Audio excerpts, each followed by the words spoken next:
बाळाचा जन्म झाल्यानंतर 5व्या दिवशी किंवा काही भागात 6व्या दिवशी सटवाई देवीची पूजा केली जाते. काही जण तिला सतवाई देवी म्हणतात, काही जण जीवती पूजा म्हणतात. बाळाचं रक्षण करण्यासाठी या देवतेची पूजा वेगवेगळ्या भागात वेगवेगळ्या पद्धतीने केली जाते. आपण इथे एक साधारण पद्धत बघणार आहोत. अशी एक समाज मान्यता आहे की या दिवशी म्हणजे 5व्या दिवशी किंवा 6व्या दिवशी सटवाई देवी बाळाचं भविष्यलेखन करत असते.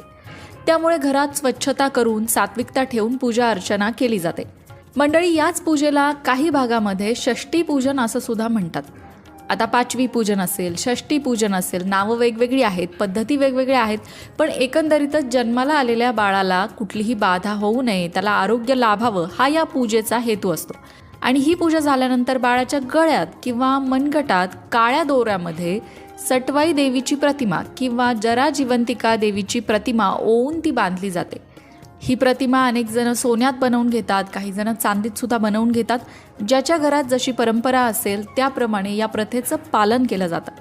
आता मुख्य पूजेकडे जर आपण बघितलं तर काही जणांकडे ही पूजा सुपामध्ये केली जाते, तर काही जणांकडं पाट्यावर केली जाते. या दोन्ही पद्धतीत काय करतात ते आपण बघणार आहोत, पण त्याआधी तुमच्याकडे कोणती पद्धत वापरतात ते तुम्ही कमेंट करून नक्की सांगा. आता सुपात जी पूजा केली जाते त्यासाठी सुपात तांदळावर कलश ठेवतात.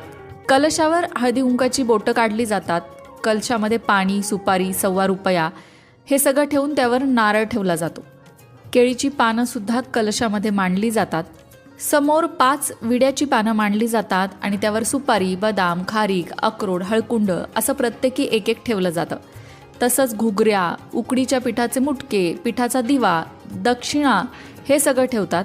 याच सुपात काळ्या दोऱ्यामध्ये वेखंडाचे तुकडेसुद्धा बांधून ठेवले जातात. बत्तासे किंवा पेढेसुद्धा ठेवले जातात. जशी ज्यांच्या घरात प्रथा असेल त्याप्रमाणे यामध्ये थोडाफार बदल नक्कीच असणार आहे. आणि त्याचबरोबर या सगळ्यामध्ये काळ्या दोऱ्यामध्ये ओवलेली असते जीवतीची प्रतिमा किंवा सटवाई देवीची प्रतिमा, जी छोटंसं लॉकेट असतं, जे सोन्याचं असू शकतं किंवा चांदीचं असू शकतं. ते काळ्या दोऱ्यामध्ये ओवलं जातं आणि ते पूजा झाल्यावर बाळाच्या गळ्यात किंवा मनगटात बांधलं जातं. या पूजेमध्ये सुग्रास असा नैवेद्यसुद्धा देवीला दाखवला जातो. त्यानंतर एखाद्या सुवासिनीला सुद्धा तो नैवेद्य दिला जातो. गाईच्या मुखीसुद्धा घास दिला जातो. म्हणजे जशी पूजा आपण करतो साग्र संगीत, त्याच पद्धतीने पूजा केली जाते.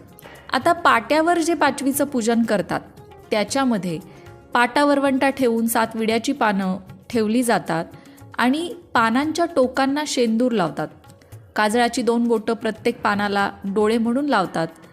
समोर पिठाचे 7 दिवे ठेवले जातात. पाट्याच्या 4ही कोपऱ्यांना 4